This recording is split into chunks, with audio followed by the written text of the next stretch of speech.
If you're a beginning acrylic painter, I have very good news for you. Many perceived mistakes in acrylic painting are very easy to fix. If I get a brush mark where I didn't want it, I need to work fast before it dries.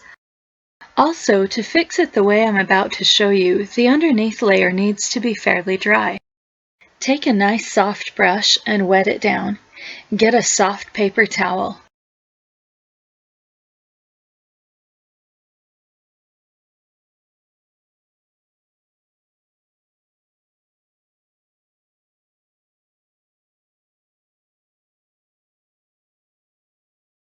Softly move the mistake with the water brush, then carefully blot it clean.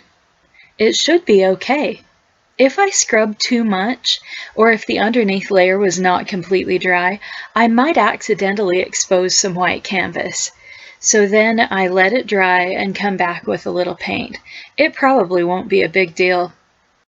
Now that you know this hint, you're ready to come to your next paint party with me. Find me at Andra Jensen Art and Studios on Facebook.